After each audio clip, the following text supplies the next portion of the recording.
Okay, so welcome back to our Expert Connect series, General Arun. Thank you so much. Jai Hind. Jai Hind, sir. Sir, like as the nation knows, 26th July today, and we remember this day as a Kargil Vijay Diwas. And it's now 26 years ago that we won this war. It This war was active for almost 3 months. Recently, we had just 84 hours of a conflict, and the nation and the global media was on its toes. And a war that lasted for almost 100 days means a lot. But my question to you today is, knowing that so much of our young population was not even born around that point in time, what would be the reason that you think the nation should definitely remember and celebrate Kargil Vijay Diwas? So, as much as Operation Sindoor was a spectacular landmark in the current times, in its own time, 26 years back in 1999, from about the 9th of May to the 26th of this month, Operation Vijay, as it was called, or Operations in Kargil, as it was called, was spectacular. Spectacular because it also had started with a deceit of the Pakistanis, as has always been, in which they infiltrated the icy heights where regular soldiers were disguised as shepherds, and then they came and sat on heights which were mutually considered to be non-occupied during certain times. That was deceit, and when it was discovered, we had no option but to evict them. Even at that time, in Op Sindoor, we refer to what is called the escalatory matrix, and we control that matrix in a sense that we did not engage with military targets till Pakistan increased or upped the ante. That is when we kept upping the ante. Finally, we used the BrahMos, which was the straw that broke the Pakistani back. Even at that time, for that era, we used what was called the escalatory matrix. We did not want to escalate it more. So the simple instruction to the armed forces then was that we will not cross the line of control. Mm. So not by the army, not by the air force, no aircraft, nothing of ours crossed the line of control. Now please understand, these battles happened at heights of about 18,000 feet. Normally when we walk to Mussoorie at 4,000 feet, you start breathing hard. This is 18,000 feet, assaulting near vertical slopes, which were unclimbed before. These were people who crawled up with bare hands and bleeding from the fingers and the knuckles, with enemy firing down on you. So when we're saying we lost about 600 young men, that was a huge loss. We have also had a few thousand and plus who were seriously injured, which means that they still survive to this day, but they are not 100% fit. They are battle casualties, war wounded. So for any Yeah. country, this is a huge loss. The fact that we forced the Pakistanis to surrender even at that time without having crossed the line of control and vertically assaulting cliffs which were close to 90-degree steep climbs was a spectacular essay in the annals of military history, in the annals of human courage, in the annals of endurance, in the annals of commitment to a nation and to a flag. So all these make it priceless, not just in 99, but forever. You referred to the fact that, probably about 40 odd percent of our country is below 26, maybe more, I don't know. So, but that's a very, very large number. 40% of 1.4 billion translates to about probably 600 odd million people in our country are below the age of 26. Why do they need to be told?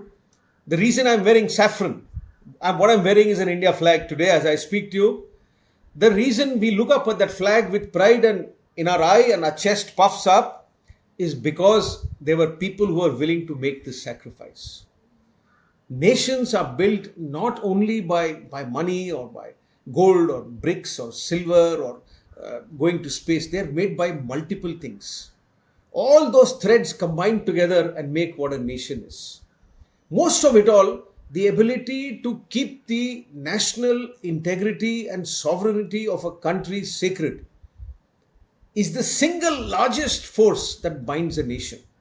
And that is why tomorrow, as we move into the Vijay Divas, Is it a day of celebration? Yes, it is. Is it a day of mourning? No, because these people who made the biggest sacrifice, it's the ultimate honor for a soldier to die in glory, draped with the national colors, and live a life which everybody else will talk about for the rest of their lives. That is a soldier's great life. So we need to honor those soldiers. We need to tell our younger people the stories of those soldiers, because those stories are what make India what it is. After all, Nishant, you and I grew up hearing सारे जहां से अच्छा हिंदुस्तान हमारा और भारत महान है. This is why Bharat Mahan hai.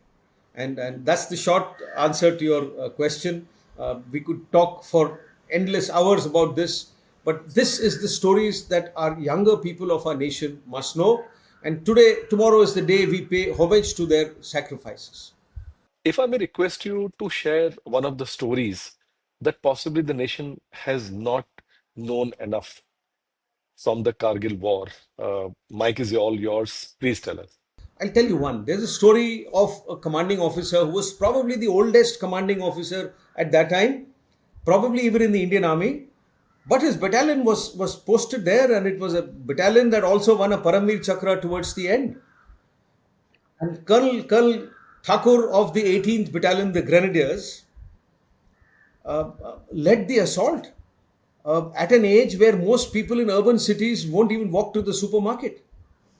If that is not a story in itself, what is? He resides in Himachal Pradesh, outstanding person from my own regiment. There are stories of recently retired General Joshi.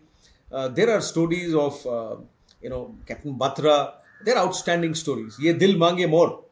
I mean, Yes, of course. The country remembers it did it not very become vividly. famous Yes. because of the soft drink which it sold. It became famous of this young man who who was willing to come back only draped in a national colors in the coffin. There are stories of very young men and women from all across our country who were newly commissioned, who walked into the face of enemy Pakistani fire. There are endless stories. In each battalion that took part in the operation, in each regiment that fought, there are stories. We pushed the limits of the endurance of our metallurgy that makes our weapons way beyond what is advertised. Human spirit, we proved that the human spirit can actually do anything. Imagine assaulting a near 90 feet slope and the enemy sitting on top of that slope and firing at you at 18,000 feet at minus 30 degrees centigrade in total darkness.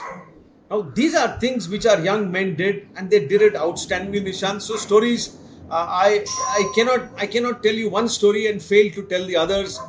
But the I entire agree. operation itself is a golden chapter, not only in the history of our armed forces, but I think in the history of how we've become a nation from just being a country. Mm. I think those were the short stories of trailers of the other stories that are to follow. General, thank you so much. Like always, giving us so much of your time, the generous time, and the passion, energy, and shiddat with which you share all the insights and stories with us. We'll be back again on the Expert Connect with you, and on behalf of the whole team of Engage for More and all our speakers, we would like to congratulate the nation for having this pride story added to our nation building. And we should celebrate this and share the stories with the passion and sincerity it deserves. Jai Hind, sir. मेरा भारत महान. जय हिंद.